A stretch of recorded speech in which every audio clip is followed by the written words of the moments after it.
Hello, and a very warm welcome. I have the pleasure to introduce you our guest tonight, Max Haarich.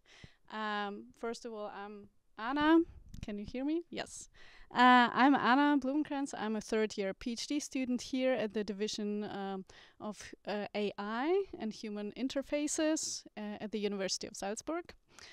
And I'm very happy that you're here and very excited about the talk. First, a couple of words about Max, in case you don't know him yet. So he is an artistic researcher who bridges art with emerging technologies and ethics. He studied in Aachen and New York, and he's been working as an artist, researcher, organizer of performances, of talks, panels. Also, he's been advising United Nations in on ethics and AI. And no, not yet. Just say yes. And also, he's been working with Ars Electronica Research Lab. Maybe a couple of words how we know each other. So I've known Max as an active member of the critical art scene in Munich and way beyond for quite some years now. And he's one of the rare people who foresees the future and kind of the future pitfalls with emerging technologies. So he's been doing AI way before it was cool.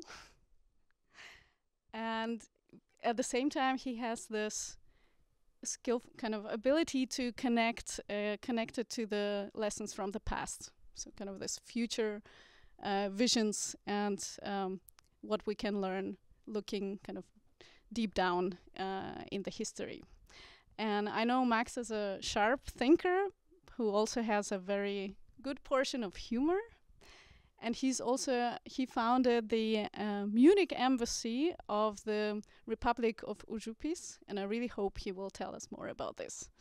Really, really looking forward to your talk. Thank you for coming, and the floor is yours. Okay, so thank you very much for having me, and thank you very much for the invitation. So my name is Max Haarich. I live and work in Munich, and I'm not neither artist nor AI engineer. I've not learned anything of that. I've not qualified for this, but I'm really interested and I work in this area because of for other reasons, which I will explain. And I started with this picture because today it's about exploring the unthinkable. What does this mean? It's like sounds big, but it's there were moments in my life when I thought like, okay, the way we think. You think everybody thinks kind of the same, but there are kinds of the areas of thought that we can reach with our thought. They are different. Different people can have different ideas, and sometimes you have situations where you don't know how could anyone solve this problem, and for other people it's super easy because they think, oh well, just do it like this, and they see the world completely different. And I was wondering, what is it? Is this something that you could investigate? It's like, why do people see the world differently? And are there areas where you can first identify how you see the world? Are there areas where you can, like on purpose, try to see it differently? And how would you go on about all of this? Because I didn't find any research on this, so I just started experimenting. And of course, I started with art, because if you want to have new ideas that you cannot talk about, you need something else to express yourself, which of course might be art as a universal language. And I love also artificial intelligence because it's so different from humans. It pretends to be thinking like us, but it does something which is sometimes similar, but sometimes very, very different from what we are doing, which is sometimes horrible and sometimes wonderful if we want to find out more about the world and art and stuff. So, why am I doing this, or what is this about? So right now the world is in a critical situation. So there's wars and crises all over. And if we look at this, and if we watch the news and people are telling us, so it is like this, and so there will be the next attack here, and we have to defend with this, and we have to invest in this, And everything flows by and everything feels so rational and everything is like, but this cannot be normal. This is like, what the hell is going on in our world? So this is rational right now, and I think like if our current way of thinking is rational, maybe the ratio is the problem, because I feel that humanity at some point, we have been further along the way. There were some times where it was completely normal. If you had a conflict, people would say, yeah, talk about it, get things started. Nobody would say, oh, maybe you need a Taurus to solve it or whatever.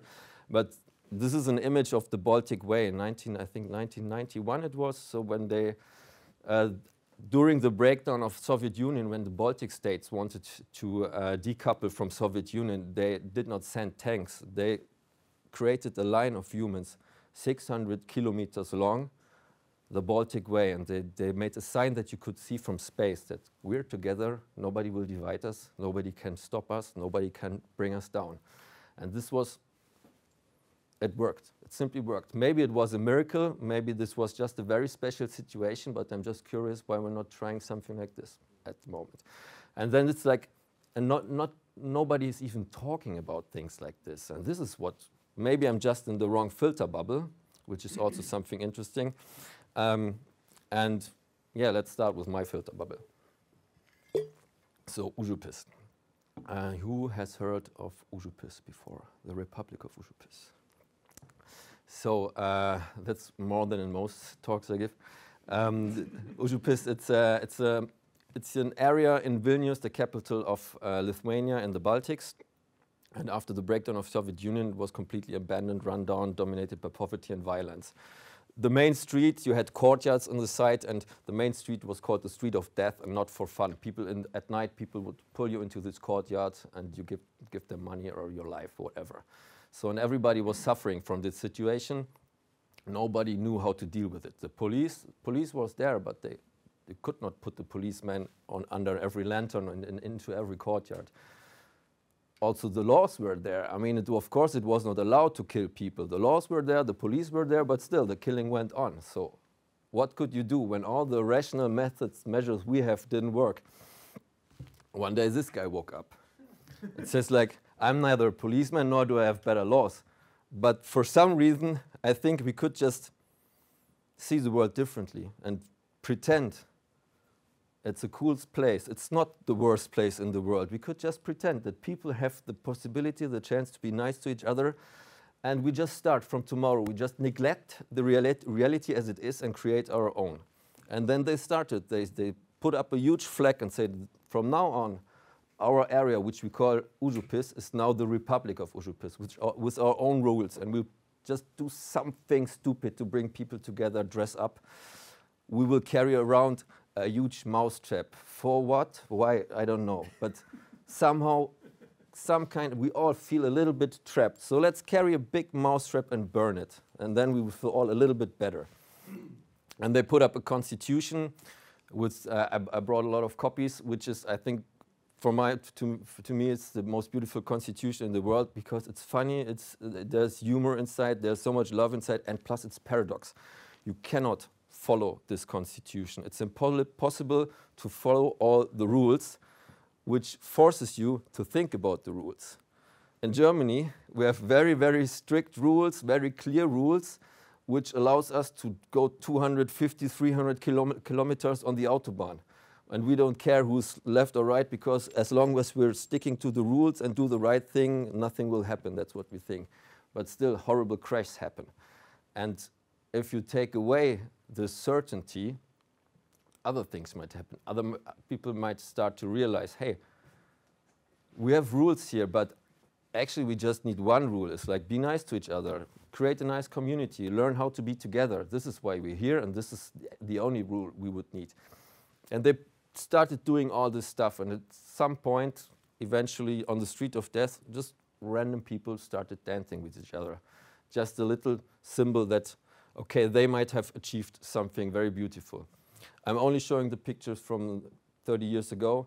Today, it just went in the opposite direction. In these courtyards, there's not murderers waiting, but Ferraris parking. So it's a different problem.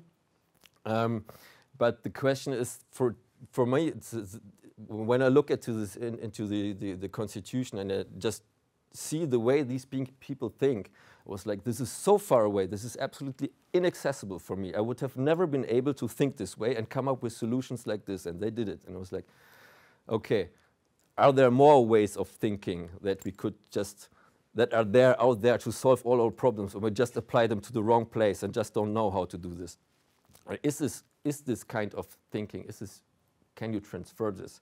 So in this case, maybe Ujupis is very special, but this is in the Netherlands, and this could be anywhere, and there was a situation where we could kind of compare it because they had a traffic crossing with a lot of accidents. And of course you could put up more signs and traffic lights and whatever, but maybe you would confuse the people even more. And instead they removed everything. In this situation you cannot know where's the pedestrian area, where's the driver, who has the way of right. They create an uncertainty, and maybe this area is slowed down a little bit, but no accident will ever happen there again, because everybody's afraid to be responsible. Because suddenly, when you not know, suddenly people start caring for each other, because they're like, oh, I better not hit that one, because I mean, I can only tell about German traffics. I'll see a lot of situations where people really hope to hit somebody because they know they would earn money with this accident and stuff like this. So here, impossible. You have to care for each other. So, and this is the background about Ujupis, and I'd start with some more ideas about like how thinking is restricted to an extent that might be unaware to us. This is a video of a blinking eye.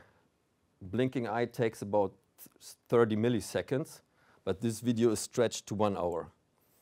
You see the blinking eye, but you will never see the blinking eye. What I want to tell with this is, like, I think first of all, when we talk about or think about the world, 99.999% of the world is totally inaccessible to us, because it's either too big or too small to see, too fast or too slow to see. This is 99% of the reality is at least completely out of our perception. We cannot see evolution or something like this. We can imagine it's there because the data shows it. Same for climate crisis. There's a big problem. You cannot see the climate crisis. You can see a dry leaves and stuff, but you have to create the bigger picture because you cannot see it. And in order to see bigger things which are not in the realm of your perception, you need language. But as we know, language is not there is not the word for everything. It means like the whole world is not linguistically structured. Everybody has his or her own language where people try to like get along in the world. And I like to see language like this bubble. It's like some people have like a thick bubble with just a few words, and everything outside of the world they're trying to grab the world through their bubble. Some people have a thicker bubble, and so they have less words, and everything is not as nuanced. Some people have a bubble where they have much more words, so they can describe things and perceive things more accurate, more detailed. But in the end, you will always stay in the bubble of words that you have created, and all the things that can come into your reality from the outside. They have to pass or make an imprint in your bubble. That's the only way you can perceive this. So it's always absolutely subjective.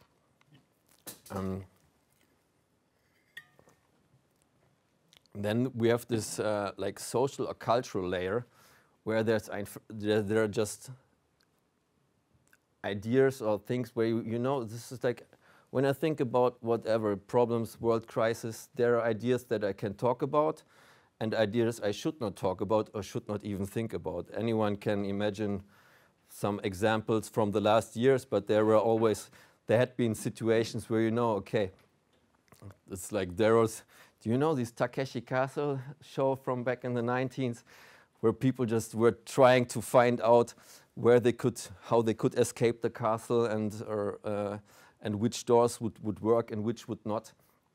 And I imagine thinking like locked in a space with lots of doors, and if you want to expand your thinking, you have to find out which door you can break open. But some doors are locked, and sometimes there are people standing that want to keep you from touching these doors. And this is this cultural thing. And on the other hand side, it also depends on our education and the things we're good at. Do you know this story of the drunk under the lantern from Václavík? So there's this drunk guy under the lantern. At night, everything is dark around him except for this lantern, and somebody comes like, sorry, what you doing here? And he's like, I'm searching for my key. So did you lose it here? It's like, I have no idea where I lost it. So why are you searching it here? This is the only place where there's light. There's no other place where I could find it. That's why I'm searching here. And this is like when you think about this, I think in artificial intelligence research, it's absolutely dominated by computer scientists, which is a good thing, but which also makes it difficult for other disciplines to get into, because also the reviewers for the grant applications, they're computer scientists. It's like, nah, if we can't solve it with computer science, it's probably not AI. So I'm just making jokes, just speculating, but so. But all in all, what I want to say is, like, one could imagine that there can be some, that you could characterize modes or dimensions of thinking. And I think the dominant way we are taught to think is this rational thinking, which Descartes started some like 500 years ago, and which led to all these principles of thinking that we inherit, and why we think like, yeah, growth is a good thing, and if we know how to approach problems, and we know how to discuss with each other, and we know that emotions, feelings, it should all be kept aside. It's about the numbers and the logicality and the exactness and stuff and this. But the world is not like this.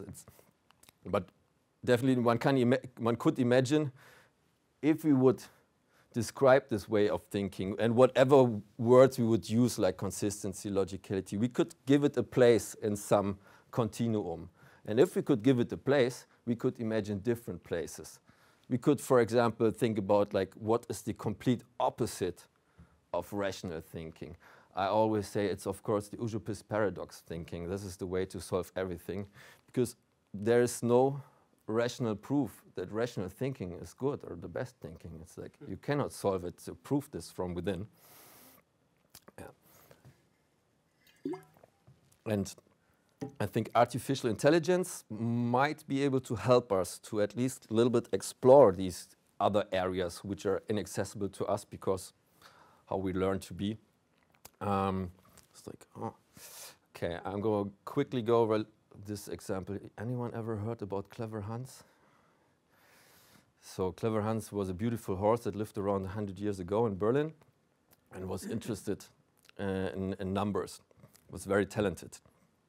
Did a lot of mathematical calculations. But the thing where Hans was really good at was reading people's minds, just guessing what number they were thinking of.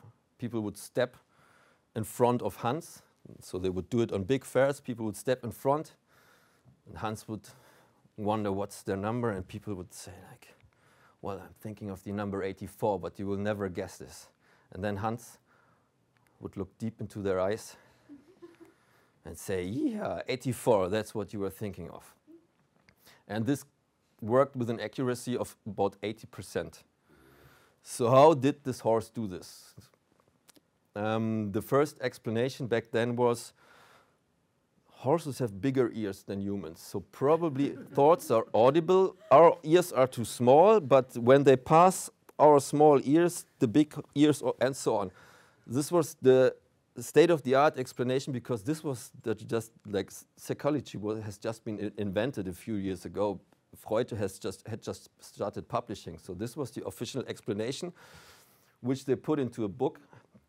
No, they didn't put this into a book. Then some psychologists said, nah, thoughts are not audible. Let's check this. And then they observed the horse and the owner, and they found out, like, yeah, there might be some stuff going on. And they wrote a book how they explained it in 1912. And based on this explanation, we built this horse with AI. Yeah, I just have this. There's a short video where you can see people interacting. So before I showed you this interaction with the real horse on the fair. And here you have our horse projection with some camera at the side, which you cannot see. And people step in front of our projection just like they stepped in front of the real horse. And they always have to think of a number when they step in front of this horse. And then the horse...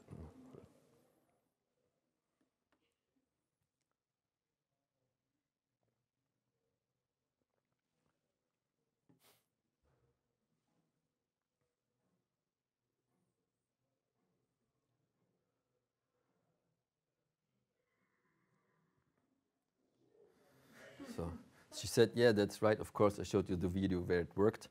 She also chose the number 7, which is like statistically, we could have just programmed the horse to always stomp 7 times and we would have a better accuracy. But still, it works. So the question is, how did we build this mind-reading AI? Of course, we did not build a mind-reading AI, but this AI, just like the horse, is good at something else. And what the horse basically did, or what happened in this situation, is once you stepped in front of this horse and thought of your number, you were concentrating a bit. And you were a little bit nervous or interested, curious whether the horse would manage to identify your number. So once the horse starts stomping with the foot, you would bend down a little bit and the tension in your body would start rising because, oh, will the horse do it? Will the horse not do it? And let's say you think of the number 7. Once the horse reaches the number 7, you don't have to concentrate anymore because it's like this is the moment you have been waiting for. Either the horse stops now or the horse continues, but you don't have to count anymore. So there's a little bit relief. And this expresses with the sudden movement where your head goes up. And this movement of your head going up is 0.5 millimeters measured at the tip of the nose. And at the tip of a nose of a human body, which is moving more than 0.5 millimeters all the time because it's living and breathing. So that means like when we programmed the horse, it's like it first observes you, tries to get your face, and then it measures your movement pattern and just waits for this minimum deviation, this 0.5 millimeter deviation, and then it just stops stomping at that moment. So just like the real smart Hans, the real clever Hans never knew it was reading minds or counting anything, our AI also does not know this, but it's good at observing body postures. And the interesting thing is, still it works. We have like our machine has at the moment accuracy of like 40% maybe on a very good day, but it's just a matter of training data. The proof of concept is there. So how is this possible, and what does this mean if you can identify thoughts just by observing some horse from the outside? And this is a big problem because all AI we have on our planet works exactly like this. There's no AI which does not work after this principle. That means like there's no chance that we ever 100% identify the data a decision was based on, no matter how long it was trained, no matter how long it worked fine. There were examples where they had an AI to classify trains, and it worked super fine, 99% accuracy. But there were some strange cases where it saw trains where no train was even close, because at some point they realized classifying train pictures is different because the trains, they reflect and they're always different. But one thing that's quite the same all the time is these rails underneath. So they realized the AI had never looked for the trains themselves, but always for the rails, because you hardly find trains without rails, so it's much, much easier. But still, I mean, it's metaphorically when I say the AI looked for the trains, for the rails instead of the trains. Of course, it's just the AI doesn't see pictures, just pixel values and numbers, and compares these, and at some point some calculation is made, which makes it interesting also for the art, because in some way AI is absolute pure ratio lost in space and time. It has no connection to any culture, any body or something. It can operate, it can solve amazing things, but without knowing what it's doing. Similar like this guy, have you seen it? I just got to know him yesterday. I saw a video. This is a guy, he's winning all the Scrabble championships worldwide. He just won the Spanish Scrabble championship. He doesn't know a single word Spanish. He can't speak a single sentence, but he just learns the dictionaries. He learns every word. He knows words that not even the Spanish people know, and he wins these competitions. Everybody would assume this guy knows Spanish. No, not a single word. No, I think right now he's practicing Hungarian or whatever. Have you seen this? You have seen this? So I would kindly, whoever has not seen this before, I would kindly ask you for your judgment. One of these shapes is called Kiki and one is called Booba. Who does know which is which? So who thinks, let's start with this, who thinks this is Kiki and this is Booba? Please raise your hand. Who would say this is Booba, this is Kiki? Why?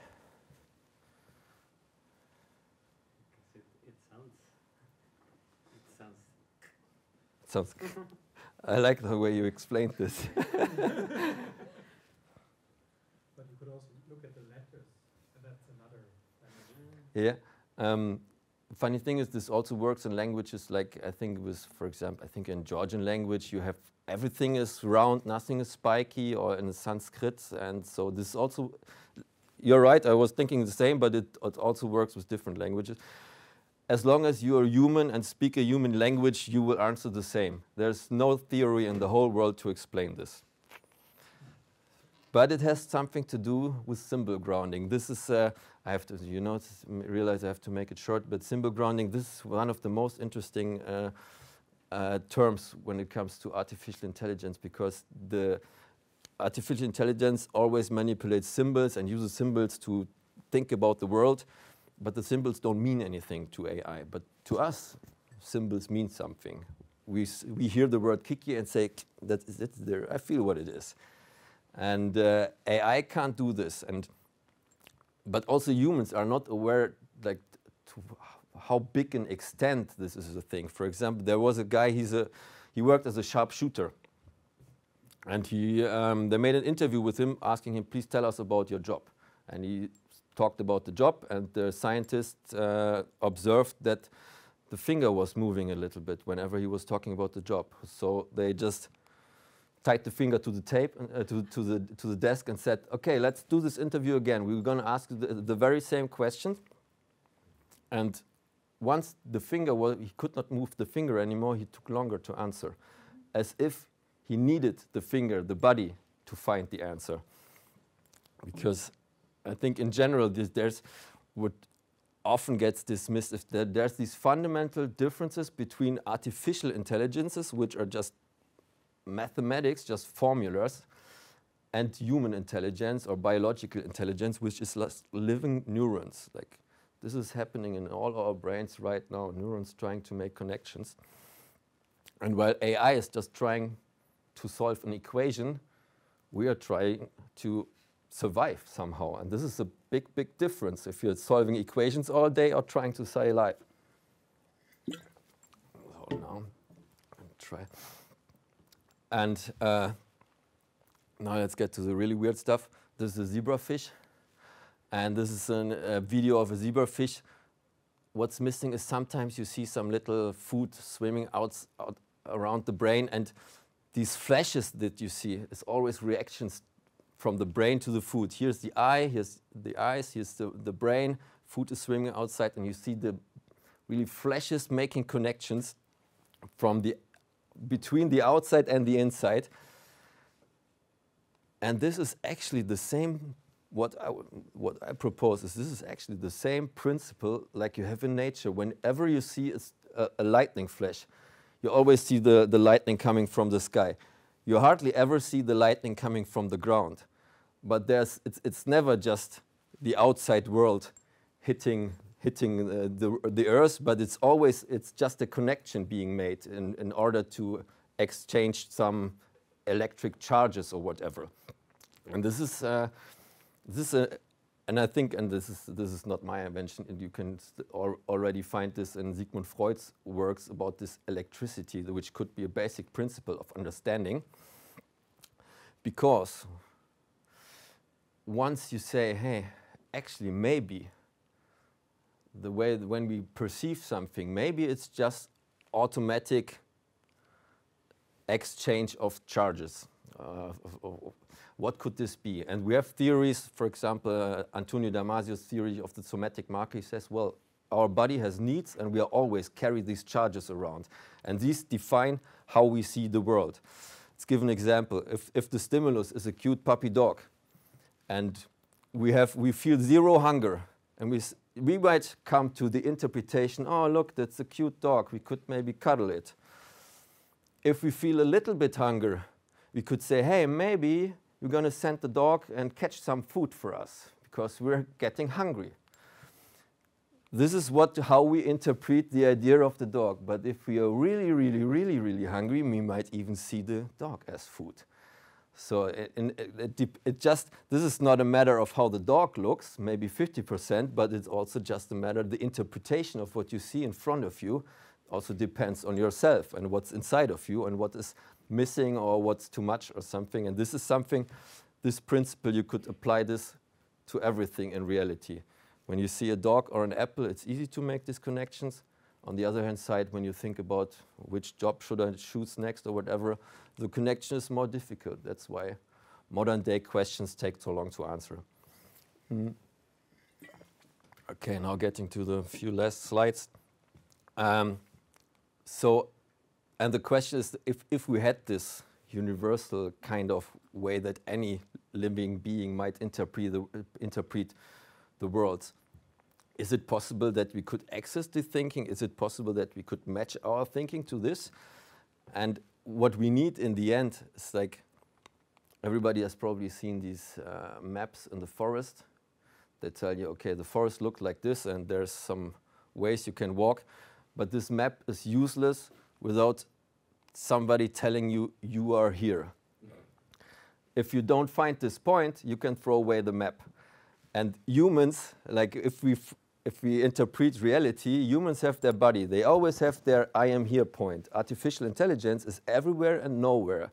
That's why artificial intelligence will always deviate from human thinking.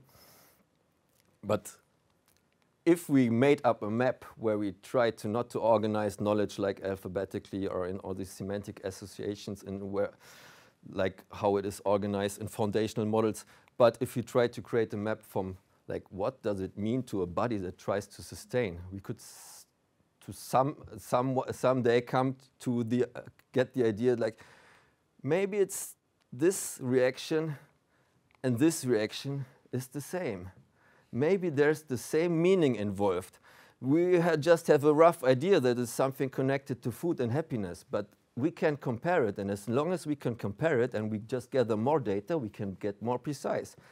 And maybe we see, okay, this kind of disgust, this is maybe the same that the cat shows.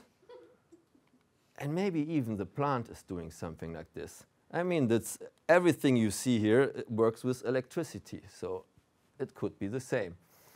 And once we have access to understanding, then we could start talking with each other, and maybe we could work together and we could use bee swarms as sensors or work with mycelia as processors, or maybe ask an octopus to be a display for us if he or she wants or it wants.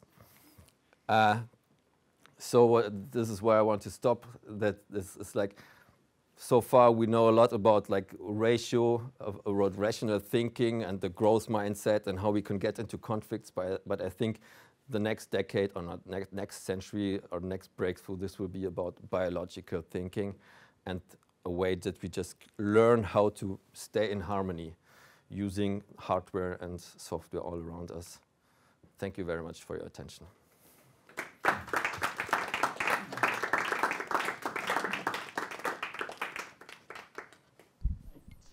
Thank you very much, Max, for this inspiring talk. We're now open for questions from the audience.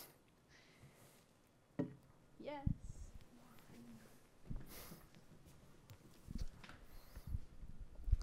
Thanks a lot for your talk. I would like to start with going back to the beginning of your talk, and I would like to ask you, what is your personal relationship to Ushupis? I see on this slide even your email address has some relation to everything. this. Thank you for this question. So my personal relationship is like in 2014, I went there just by chance for holidays, and some friends said, hey, you'd have to check out this area, it's really nice. And I went there, but it was just some normal weekday, and I took some copy of the Constitution home. And I was working, back then I was working at some innovation startup center, and with all these startups and artificial intelligence and synthetics and robotics and all this stuff going on. But there was hardly any reflection about what the impact of all this technology is. So because at the moment, I think technology is the thing that changes society and changes the reality in the most extreme ways. But we're pushing out so much technology. The company that I've been working at, we were producing 50 to 100 fast-scaling, high-tech startups per year. So that had some impact. And then I thought, like, hey, first of all, still so much technology and talent is wasted on what, I don't know, warfare or whatever. And also, I just thought, like, I mean, somehow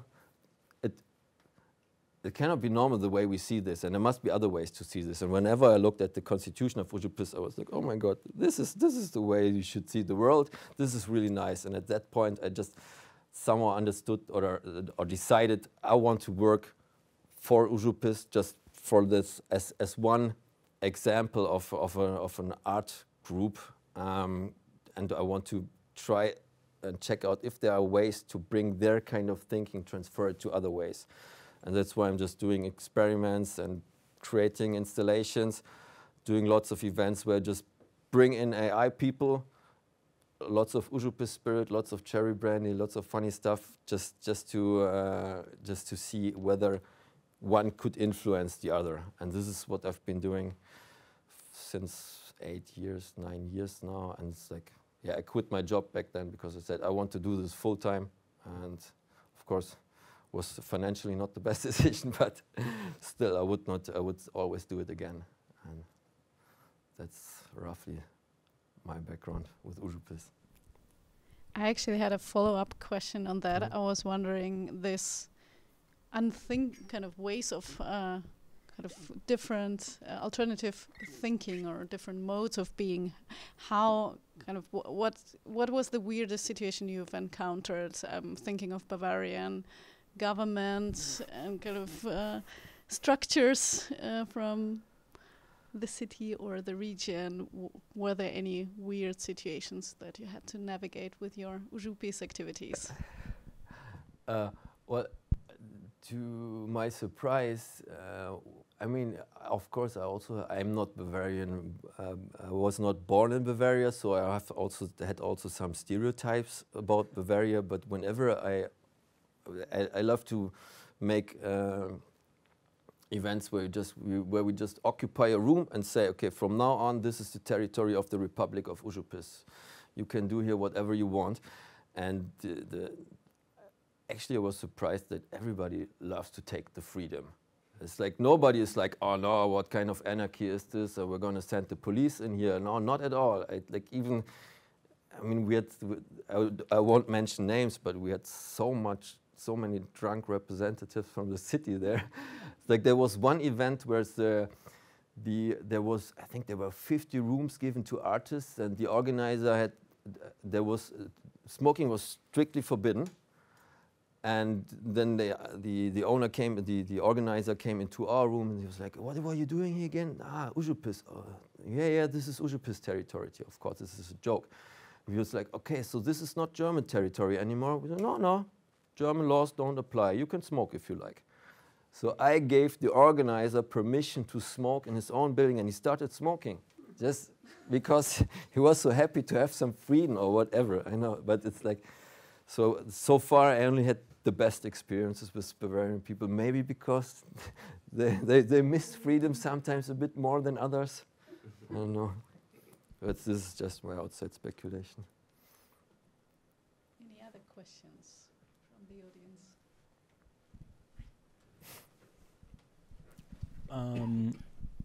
You mentioned before when you talked about startups, you talked about impact and how do you deal with this terminus of like how nowadays I think you always look at projects of what kind of impact they have and how much they push things forward, but I think to a certain extent this is a contradiction and it seems counterproductive many times to me. So how do you feel about that? I think I absolutely agree. So I think we're just feeling the end of this narrative or this paradigm. There was some German comedian who said, like, the world economy is fine as long as every nation can grow more than the neighbor nation. And of course, but this is the principle on which we operate. And now we're realizing, okay, we cannot just produce, print more money and everything will be fine. No, there's an end to this. And so, sorry, did this? I asked about impact. Yeah. I asked about impact, but I think you took it to growth. But it's all good. The growth is also one of the things that's been following me like a nightmare ever since I can think of. So, but then could you please? No. The question was like many times projects, and also even the social realm, like not even startups. Then the second question you get is like, what is the impact of this project? So you measure impact, and to a certain extent, I think it is kind of a false narrative. And to a certain extent, I think it's basically like growth. You understand the parameters. And then once you understand the parameters, you get the experts in, and they will act according to the parameters. They will optimize and that for normally that works normally good in the first stretch, but sooner or later there are going to be too many optimizers. Yeah. And then what are you going to do then? I mean, this it's, as you said. I mean, it's a difference whether you want to have a nice party or you care, or you start observing the party values and stand next to everybody. It's like this. It's just a different mindset. It's like also when I think like 2 or 3 years ago, suddenly all startups were talking about purpose and like we need to find purpose. And probably somebody came up with some way to measure purpose and to increase purpose or whatever. And it's like it's a good idea, but just a completely wrong view on it. Sorry for hogging the microphone, but I think also here, I mean, maybe you thought about growth quite a bit, I assume.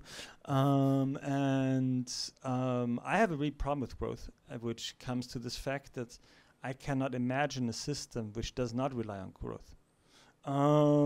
It's like I've been thinking about this for quite a while, and it's like to a certain extent I know growth is bad. I mean, there are already Greek mythologies about it with the frog and the bull, so it's all well known, but I cannot imagine it differently. It's really hard. I mean, well, it's again probably a matter of perspective. I mean, in the end, everything is growing because the universe is expanding. So if we would say I'm against growth, I would have a hard job to stop growth. But I think it's like always, I mean, maybe it's about the speed of growth. And I think at the moment, it looks, at least if I watch the news, it looks like have been growing a bit too fast for what this planet offers us, for example. So it's like growth related to an ecosystem. If we inflate our planet and find more planets or whatever, then maybe we just grew too slowly. But I think for inside a given system, if we consider us being bound to this planet, then infinite growth sounds not promising, rather something like staying in harmony somehow.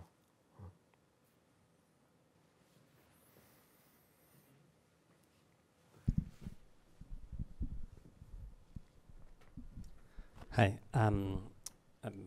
I want to share something more than a question, but going back to this thing of how we understand the world. For me, all this talk seemed very. It sounds like a criticism. I want to say obvious. That's not the right word, but it resonated a lot with me.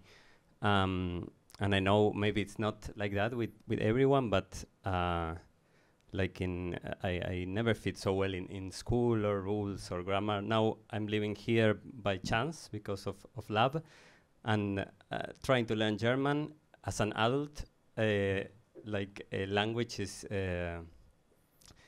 trying to understand the cases. I hate it. I lived here for 6 years. It's not like I started now last month. And because I live here for 6 years, I know anyway I can say a lot of things very well and a lot completely wrong, and a lot like are completely very funny for everyone because they fit, but they are not like that. But they fit in the pattern. So that's one part of how I think about this. And another part, I'm trained as an actor. I'm from Argentina originally. I'm trained as an actor, and in this world, or at least in the way I was trained, it's very obvious that if you try to represent humans by putting rules on how humans are, you won't make it. It won't be believable. So the whole training is to try to access exactly this thing and surprise yourself by how can you be human but not yourself, but at the same time yourself, but you didn't know that that was in you. And when I think about artificial intelligence, like I think last week there was this paper from Anthropic trying to explain a bit more how these big models work. And I saw this news like, this is completely different from how humans think, because we think we have all these patterns and that's how we solve calculations. And for me, from the beginning of trying to understand AI and large language, it felt like that's how I see the world always, because I'm always so interested in these spaces in between and this, and for me it's impossible to think that we could fit something in a box. I know that we love to and we try to, but so I don't know. I wanted to share like these two perspectives because, I don't know. I wanted to share that. Thank you. I mean, there's also the AI industry. They know they can't continue like this, just putting more computing power behind it. I think last week, maybe it was that paper, I heard several people talking about multimodal AI and saying, okay, we're not only using the text data and the image data, but also robotics sensor data and stuff. And because humans don't just read text and images, but they also move and stuff. This is a good step in a better direction, but still, in the end, as long as you use symbols to run your computer or your robot, it will be a different intelligence than human intelligence, because the symbols will never have a grounding. And this is something like, there are many people probably in AI and robotics that this would be the way to get really, really smart AI. But at the same time, you get other problems, because if you have a living AI, you get responsibility. And I mean, the ultimate purpose of AI from an industry perspective is to get as much workforce as possible for the least money, and also without any responsibility towards the workforce. So it's like you just want things to work. And I think this is why people always also in the engineering area try to avoid going into this direction. Yeah. And I don't know if that's where you were going with electricity, because I think that's a very interesting idea, that trying to bring other biological signals that we can measure. I don't know if that's what you meant. Yeah. I mean, this is I've read so many books, and just to find this theory about electricity in Sigmund Freud, one of the oldest psychology books that I read, but it was all in there. And it feels like many people somehow incorporated this into their ideas, but never called it electricity or something. That's maybe why, to me, this theory suddenly it felt so obvious.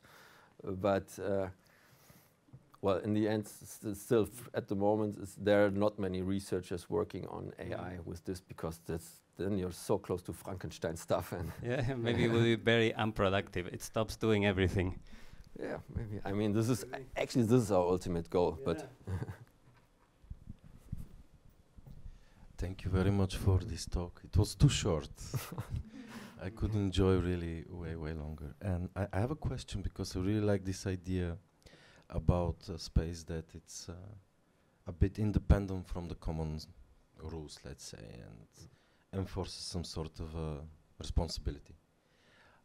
And somehow transferring this to the domain of AI, there are a lot of models, and I think most of them, if not all of them, during the process of training, they have a lot of,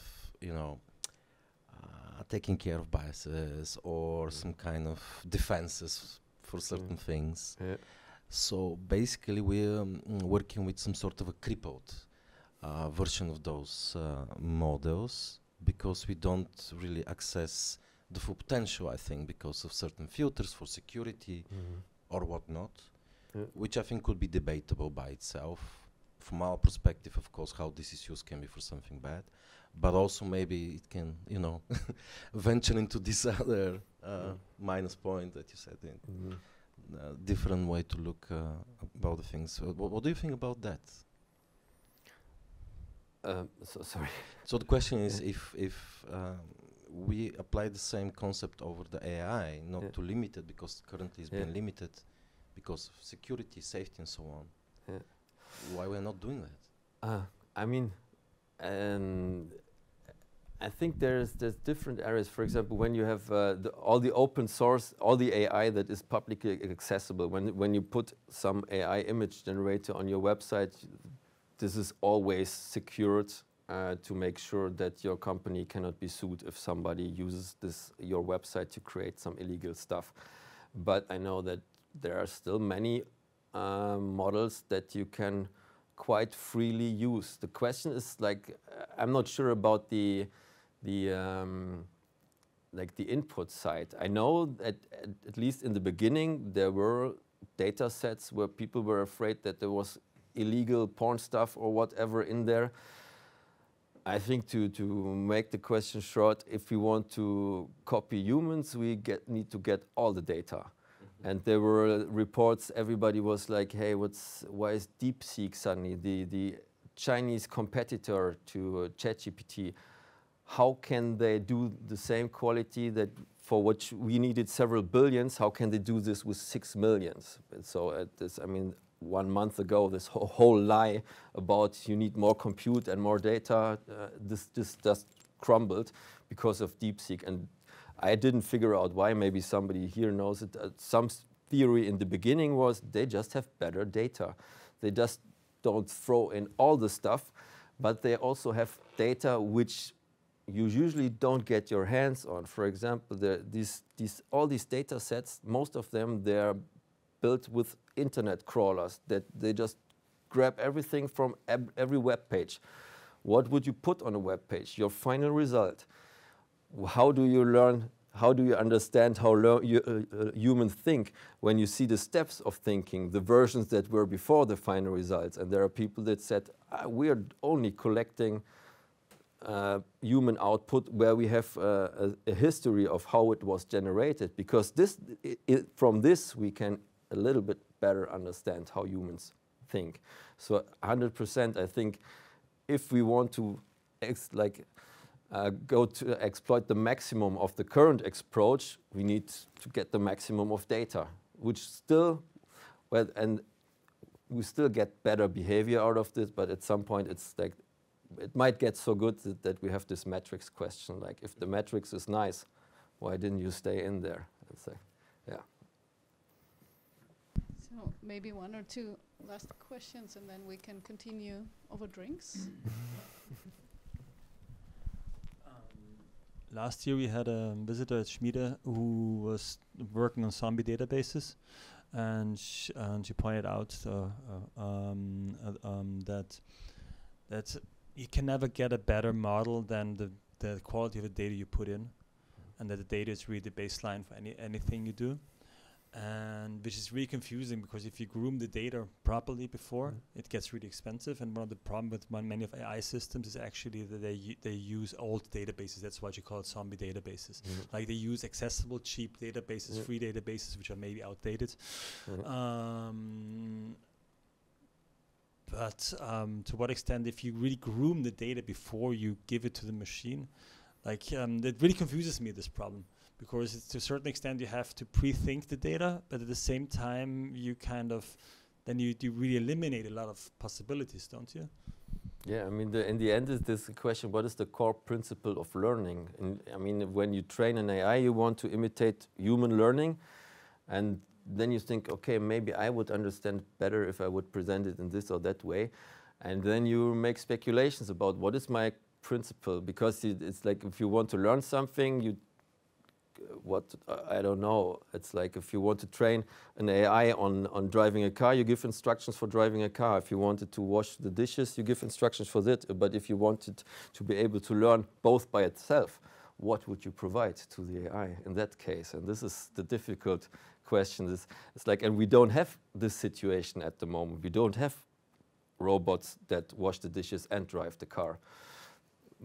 As soon as we have them, they will just probably have the double set of regulations inside, on a double set of rules.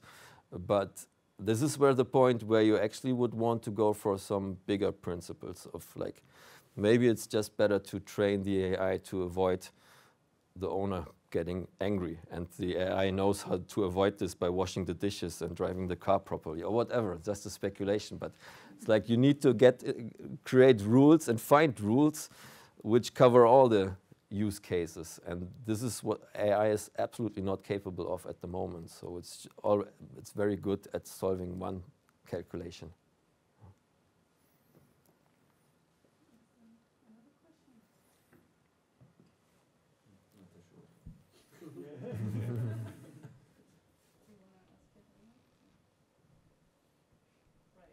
I think then we can continue, right, in a bit more informal setting. Thank you so much for coming to Salzburg and for giving this inspiring talk. Thank you very much.